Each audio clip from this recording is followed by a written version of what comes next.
Hola, ¿qué tal? Buenas tardes. Bienvenidos a un nuevo capítulo del Especialista Responde. Hoy hablaremos de crecimiento y pubertad. Un proceso natural, pero que se ha adelantado en muchos niños y niñas. De hecho, estudios demuestran que la pubertad precoz ha aumentado hasta un 30% en la última década. Lo conversamos con la doctora Constanza Pinochet. Ella es endocrinóloga de la Clínica Alemana y académica de la Facultad de Medicina de la Universidad del Desarrollo. Bienvenida, doctora, a nuestro programa. Buenas tardes, Soledad. Muchas gracias por la invitación. Muy felices de tenerla aquí. Primero, preguntarle, es un tema muy amplio, pero ¿qué entendemos por pubertad y a qué edad suele comenzar normalmente la pubertad en niños y niñas? La pubertad es un proceso, en el fondo endocrinológico, en el que los pacientes pediátricos comienzan con el desarrollo de los caracteres sexuales secundarios, específicamente la aparición de botón mamario en las niñas y el aumento del volumen testicular en varones, y en ambos, en el fondo, también la aparición de vello púbico y que culmina ya con la talla final y con ya un cuerpo como de más de un adulto. ¿Y a qué edad empieza a notarse estos cambios en niños y en niñas? Claro, en las niñitas este proceso debería ocurrir después de los 8 años y en los varones después de los 9 años. Ese es como son los tiempos como normales. ¿Y hay algún límite establecido en el fondo hasta cuándo se considera un rango normal? Claro, la pubertad en las niñas debería ocurrir entre los 8 y los 13 años y en los niños entre los 9 y los 14 años. Esos son como los rangos, porque al final estos son como criterios estadísticos y que tienen ciertas desviaciones y en el fondo pueden ocurrir dentro de estos años. Perfecto. ¿Y cuáles son los primeros signos físicos o también emocionales que indican el inicio de esta etapa de la pubertad? La pubertad en las niñitas en general, el primer evento puberal es la aparición del botón mamario o telarquia, que como dijimos debería ocurrir después de los 8 años, y en los varones es el aumento del volumen testicular, que esto la verdad es que es bien difícil para un papá darse cuenta, por lo tanto por eso es tan importante que consulten con un pediatra o con un endocrinólogo, porque requiere medirlo con herramientas como más específicas. Y en un pequeño porcentaje se puede iniciar con la aparición de vello púbico.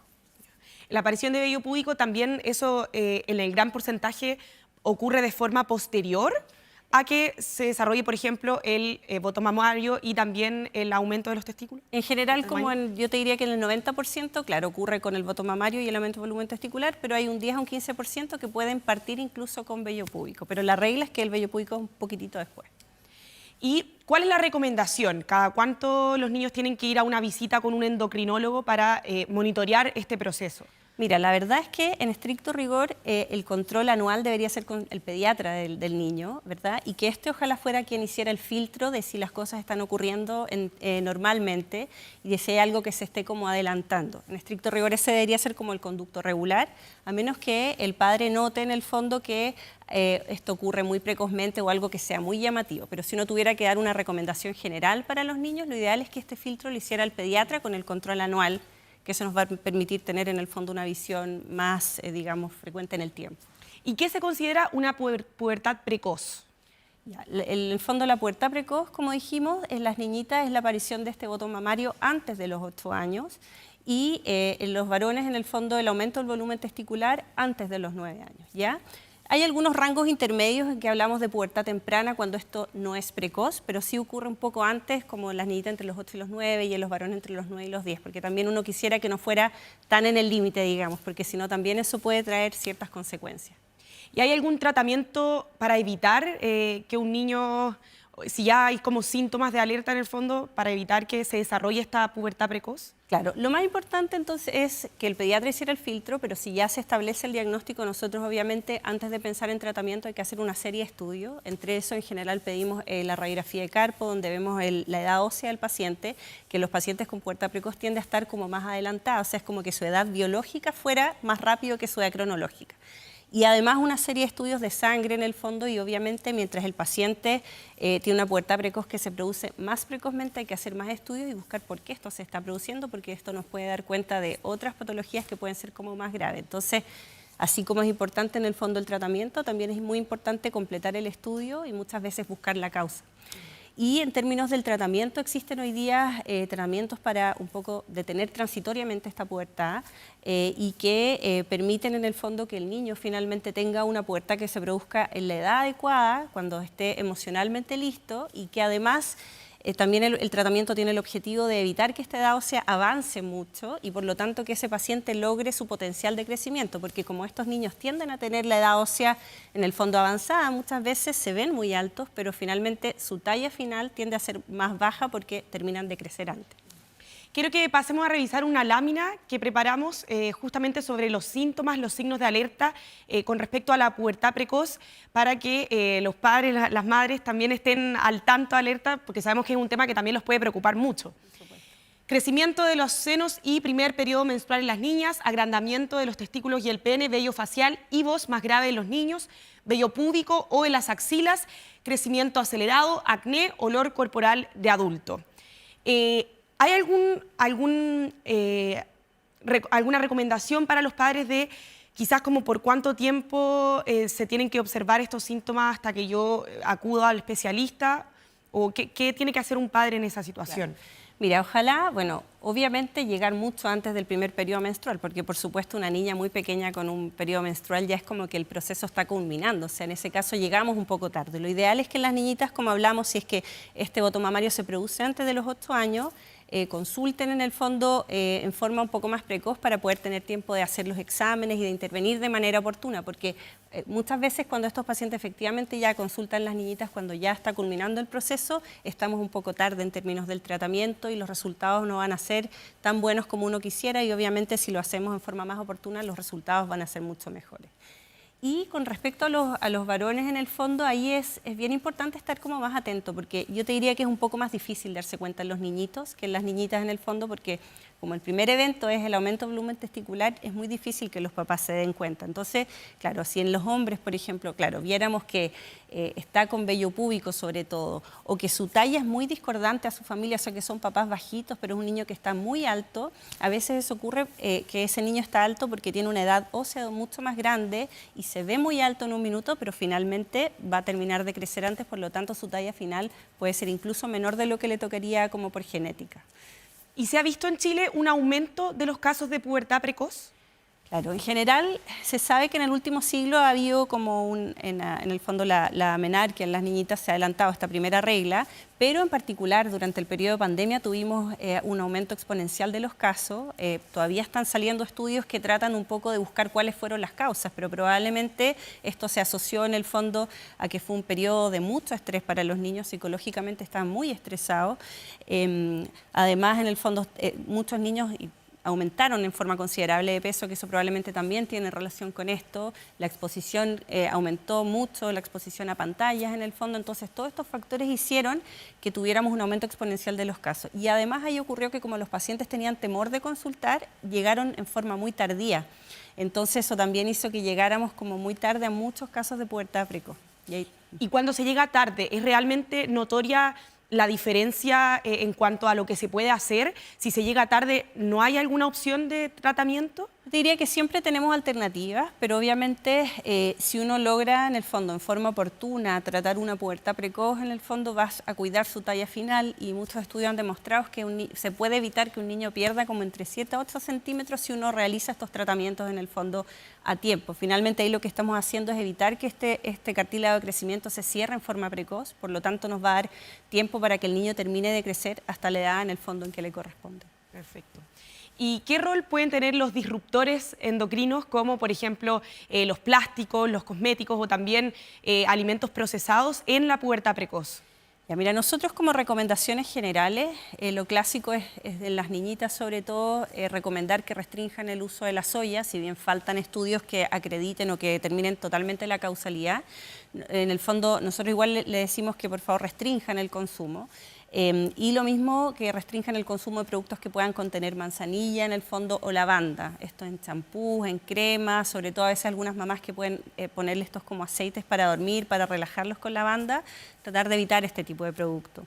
También se han demostrado algunos estudios en que ciertos plásticos como para guardar la comida, por ejemplo, también al calentarlos pueden tener ciertas sustancias que podrían actuar como disruptores endocrinos.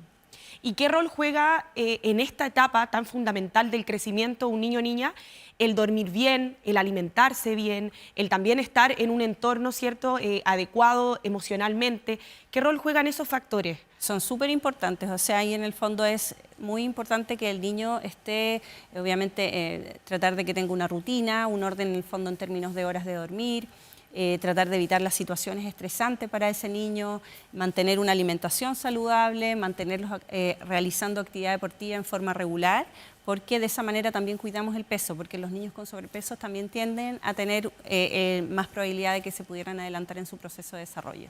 Vamos a seguir conversando, doctora, pero antes nos vamos a una pausa. No olvide que las cataratas son la principal causa de ceguera en el mundo y en la mayoría de los casos se desarrollan lentamente a través de los años. Si su visión se ha vuelto borrosa o las cosas que ve no son tan brillantes ni coloridas como las solía ver, puede que haya desarrollado una catarata en uno o ambos ojos. Visite a su oftalmólogo y cuide su visión. Clínica Oftalmológica Mira, ver bien, vivir mejor. El especialista responde. El especialista responde. Estamos de vuelta a nuestro programa, estamos conversando con la doctora Constanza Pinochet sobre crecimiento y pubertad. Recordemos que se considera pubertad precoz antes de los 8 años en niñas y antes de los 9 años en varones. Doctora, preguntarle, ¿es normal que un niño esté en percentiles bajos o altos? ¿Cuánto se considera preocupante? ¿Dónde está el límite? Ya. Bueno, como definición en el fondo, la talla baja en niños se define como una talla en el fondo o estatura menor al percentil 3. ¿Ya? Estos son criterios como estadísticos. Probablemente los padres lo primero que van a notar es que mi hijo es el más bajito en relación a sus compañeros o es notoriamente en el fondo más bajo, ¿ya? Eso es como en términos generales, pero también, por ejemplo, cuando hay una discordancia y hay un niño que es muy pequeño para padres que son altos, por ejemplo, ahí también es algo que llama la atención. Y la tercera, en el fondo, como criterio para hablar de talla baja o que preocupa en el fondo, es cuando hay una disminución de la velocidad de crecimiento, es decir, que vemos que en la curva el niño se movía en un percentil más alto y va cayendo en su curva de crecimiento. Ya. Nosotros preparamos también otra lámina para que podamos ver dónde está esta hormona del crecimiento, dónde se produce esta hormona en nuestro cerebro. Ahí está iluminada, ¿cierto? Claro. ¿Qué pasa en los casos en que hay problemas con esta hormona de crecimiento? ¿Cuándo se indica, por ejemplo, como tratamiento médico, el inyectarse, por ejemplo, esta hormona? Bueno, lo que vemos acá, en el fondo, donde se secreta la hormona de crecimiento, se secreta en la glándula que se llama hipófisis, que está ubicada en la silla turca, que es lo que está como destacado ahí. Eso rojito es como la adenopófisis. Y ahí se secreta la hormona de crecimiento. Entonces, en estricto rigor, la hormona de crecimiento debiera indicarse en casos donde tiene una indicación clara. Hay como 8 indicaciones que están como aprobadas para el uso de hormona de crecimiento. Pero claro, donde sí está demostrado y donde está indicado totalmente el uso es en aquellos pacientes que no en el fondo sintetizan bien esta hormona de crecimiento por alguna alteración. Podemos tener pacientes que esta imagen que vemos acá, por ejemplo, la glándula donde se secreta esté ubicada en otro lugar o esté muy pequeña. Eso lo vamos a ver con la neuroimagen, pero ese va a ser un paciente que es muy pequeño y que nosotros vamos a hacerle exámenes que van a demostrar que no secreta de manera adecuada en el fondo la hormona de crecimiento. ¿Y quiénes pueden acceder a este tratamiento en cuanto, por ejemplo, a rangos etarios? Yeah. ¿Hay algún límite o no? Claro. Primero un poquito como de las indicaciones, lo que dijimos. De todas maneras, los pacientes que tienen déficit, hay algunas condiciones genéticas también que tienen en el fondo indicación de tratamiento con hormona de crecimiento, pacientes que nacieron muy pequeñitos y no tienen un crecimiento compensatorio, y ahí tenemos varias indicaciones que son súper claras, o pacientes que tengan una talla baja que es muy severa, ¿ya? Y esto, bueno, la verdad es que lo ideal es ver estos pacientes antes de que lleguen en el fondo a la pubertad, porque ahí ya estamos un poquito más contra el tiempo, digamos, porque se viene encima de la pubertad, se empieza a avanzar la edad ósea y nos va quedando como menos tiempo para que ese paciente crezca. Entonces, por eso el factor tiempo en términos del crecimiento es un factor como bien crítico. Y por eso, de nuevo, a mí me gustaría insistir en que es muy importante el control anual con el pediatra, porque cuando a nosotros nos llegan los pacientes derivados, para nosotros un elemento que tiene mucho valor es la curva de crecimiento. Y para eso, ojalá tener una medición anual que nos permita ver si este paciente siempre fue bajito o si este paciente ahora realmente se está quedando más pequeño o fue pequeño desde que nació. ¿Y cuánto puede realmente ayudar, por ejemplo, un tratamiento con hormona de crecimiento en cuanto a, por ejemplo, centímetros? ¿Hay también algún máximo establecido? Ahí depende de la causa, ¿ya? Porque en pacientes, por ejemplo, que tengan un déficit de hormona de crecimiento, la diferencia es en el fondo exponencial, porque son pacientes que no sintetizan la hormona en absoluto. Entonces, esos pacientes finalmente van a llegar a una talla normal y si no los tratamos van a quedar con una talla baja muy severa, ¿ya? Y ahí depende, como te digo, del diagnóstico en el fondo, cuánto es lo que crecen, pero más o menos en pacientes que son sanos, como podría ser una talla baja idiopática, que es en los casos que nos toca ver con un poco más de frecuencia, más o menos está demostrado que podrían crecer como 1 o 2 centímetros por año de tratamiento, más o menos. Sí. ¿Y cuánto dura el tratamiento y cómo se administra? Bueno, ahí es bien importante como entender que, por eso es tan importante que poder evaluar con tiempo al paciente y tomar la decisión en calma. Esto, dejar hormona de crecimiento, no es como que uno esté dejando un tratamiento con, en el fondo, un paracetamol o un antibiótico, sino que es un tratamiento que en general por lo menos van a ser 2 a 3 años y en los pacientes que tienen déficit van a ser hasta que terminen de crecer, incluso lo mantienen en la etapa adulta. Se inyecta todos los días entre las 7 y las 9 de la tarde, es un tratamiento que hay que estar como bien seguro de que tiene indicación el paciente, porque para el niño y para su familia igual genera bastante estrés, tiene eventuales complicaciones, tiene eventuales efectos adversos, entonces la verdad es que la decisión hay que tomarla como bien a conciencia y en general los endocrinólogos antes de indicarla en el fondo hacemos varios exámenes y buscamos tener muchos argumentos antes de iniciar el tratamiento. ¿Y cuáles son los efectos secundarios que puede tener una niña o niño que recibe este tratamiento? Yo siempre les comento a los papás que este tratamiento es seguro, si se hace de manera segura, y eso significa que si nosotros tomamos la decisión y ese niño realmente tiene una indicación, hay que verlo cada 4 o 5 meses para monitorizar que no tengan ascenso en el azúcar de la sangre, porque puede generar hiperglicemia, no se altere su función tiroidea, ciertos factores de crecimiento tienen que estar dentro de cierto rango para que en el fondo el tratamiento sea seguro. Y ya en el fondo efectos mucho más infrecuentes, puede producirse dolor de cabeza o alterarse la irrigación del fémur en el fondo, entre otros. ¿Ya? Entonces, ¿y es un tratamiento costoso? es un tratamiento que es costoso y mientras más grande el niño va a ser más costoso. Entonces, por lo mismo, ese es otro argumento para decir que la decisión debe estar tomada súper a conciencia, con hartos argumentos. ¿Por qué es más costoso mientras más grande? Porque se administra mayor cantidad. Claro, porque la dosis es por kilo de peso en el fondo, entonces uno la va titulando en base al peso del paciente. Pero entendiendo que el medicamento es para el crecimiento, ¿cierto? Llega en el fondo un punto, no sé, los 18 años, en que se termina la administración de este medicamento, Claro. ¿o no? Ahí va a depender de la causa. De nuevo, como que los escenarios pueden ser muy distintos, porque como dije, si es un paciente que tiene un déficit, y mientras más severo es el déficit de hormona de crecimiento, ahí el tratamiento incluso puede seguir hasta la vida adulta, pero en dosis mucho más pequeñas.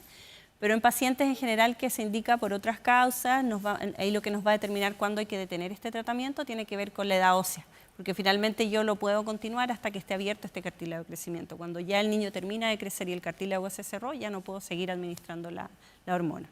Por eso la importancia de, nuevamente lo repetimos, de los controles pediátricos. Claro. Doctora, quiero invitarla a que pasemos a revisar las preguntas que nos han dejado nuestra audiencia. Claudio pregunta, ¿el ejercicio a temprana edad puede estimular la hormona del crecimiento en niños y niñas? De todas maneras, o sea, el ejercicio es muy importante para el crecimiento de un niño y son cosas que nosotros podemos hacer en nuestra vida cotidiana, hábitos que podemos inculcar precozmente y en el fondo va a estimular la hormona de crecimiento y va a hacer que ese niño logre un mejor potencial de crecimiento. ¿Hay algún ejercicio en particular que se recomiende? También es discutible porque es difícil saber exactamente en el fondo qué ejercicio o estudios que puedan demostrar cuáles serían más útiles que otros. Probablemente ejercicios que puedan incluir saltos, por ejemplo, podrían estimular un poco más el cartílago de crecimiento porque mantienen como más activa la placa de crecimiento. Pero eso también podría ser como discutible, digamos. Pasemos a revisar otra de las preguntas, porque es un tema muy amplio que puede dejar muchas dudas. Pancora, ¿qué estimula a la hormona del crecimiento? ¿Hay algún medicamento que pueda contribuir?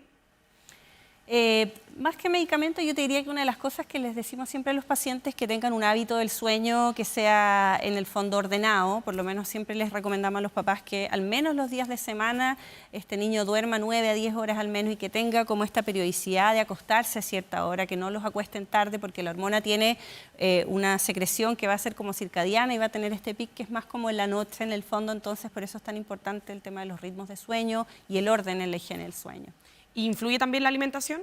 También influye la alimentación, una alimentación balanceada. De todas maneras, en el fondo ahí los lácteos son súper importantes por el tema del aporte del calcio para los pacientes. En general recomendamos que ojalá tengan 2 a 3 lácteos al día y obviamente una dieta balanceada en términos de que también tengan un buen aporte de proteínas y frutas y verduras.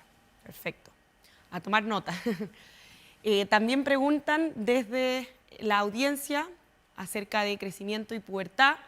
María Fernanda, ¿cómo afecta a la hormona del crecimiento el hecho de que mi hijo sufra del trastorno celíaco? ¿Qué me recomendarían hacer? Mira, ahí lo que ocurre, bueno, no conversamos tanto, pero cuando uno estudia un niño que tiene talla baja, muchas veces, en el fondo, el crecimiento adecuado de un niño es un signo de salud. Por lo tanto, muchas veces cuando hacemos exámenes para estudiar una talla baja, podemos encontrar que la causa de una talla baja puede ser que un niño tenga enfermedad celíaca y no crece bien porque tiene enfermedad celíaca. Entonces, más que cómo esto afecta a la hormona de crecimiento, es si ese niño tiene un adecuado control con gastroenterólogo y sigue una dieta adecuada. Muchas veces son niños que crecían mal porque tienen una enfermedad celíaca que le puede producir una mala absorción, y al hacer la dieta adecuada nosotros vemos que van haciendo un crecimiento, solos van recuperándose primero en el peso y luego en la talla. Y los niños que tienen déficit atencional y también toman medicamentos, ¿eso afecta en la talla o no? Ahí depende cómo esté probablemente el niño nutricionalmente previo al inicio del tratamiento. Si son niños que ya son muy delgados y les dan estos medicamentos que les quitan el apetito, va a ser mucho más perjudicial. No así niños que probablemente tenían un peso adecuado o estaban sobrepeso y comienzan estos tratamientos. Depende probablemente más de cómo estaba su estado previo al inicio. Por eso la importancia de establecer, ¿cierto?, los controles periódicos, rutinarios, para también tener esa curva que usted mencionó e ir viendo el desarrollo del niño y de la niña. Eso es muy, muy importante, claro. Pasemos a ver otra de las preguntas con respecto a este tema. Fel Rojas pregunta, ¿cómo se diagnostica un problema relacionado con la hormona del crecimiento? ¿Hay alguna señal clara de problemas? Bueno, lo conversábamos un poco. Pero repasémoslo para por si quedan las dudas. Y ahí uno podría decir como una respuesta más amplia que el déficit de hormona de crecimiento se puede presentar a lo largo de toda la vida. Cuando son pacientes que tienen déficit de esta hormona, incluso van a debutar antes de tener talla baja, van a debutar en el periodo neonatal con hipoglicemia, con una condición mucho más severa. Eso los vamos a detectar precozmente. Pero probablemente en forma más tardía, en el fondo, vamos a ver que va cayendo a su velocidad de crecimiento. De nuevo, ahí la importancia de esta curva que comentamos y que va a ir perdiendo y cada vez va a ir quedando como más bajito en relación a cómo venía en el fondo en su curva. O lo que hablamos también cuando tú tienes padres que pueden ser muy altos y el niño es muy discordante a su talla objetivo genético, eso también nos tiene que llamar la atención. Bueno, le agradecemos a la doctora Constanza Pinochet. Ella es endocrinóloga de la Clínica Alemana y también es académica de la Facultad de Medicina de la Universidad del Desarrollo. Llegamos al final de este programa. Los invitamos a revisar nuestro sitio 24horas.cl para más información respecto a este tema, pubertad y crecimiento. Muchas gracias por acompañarnos. Sigan en compañía de Canal 24 Horas.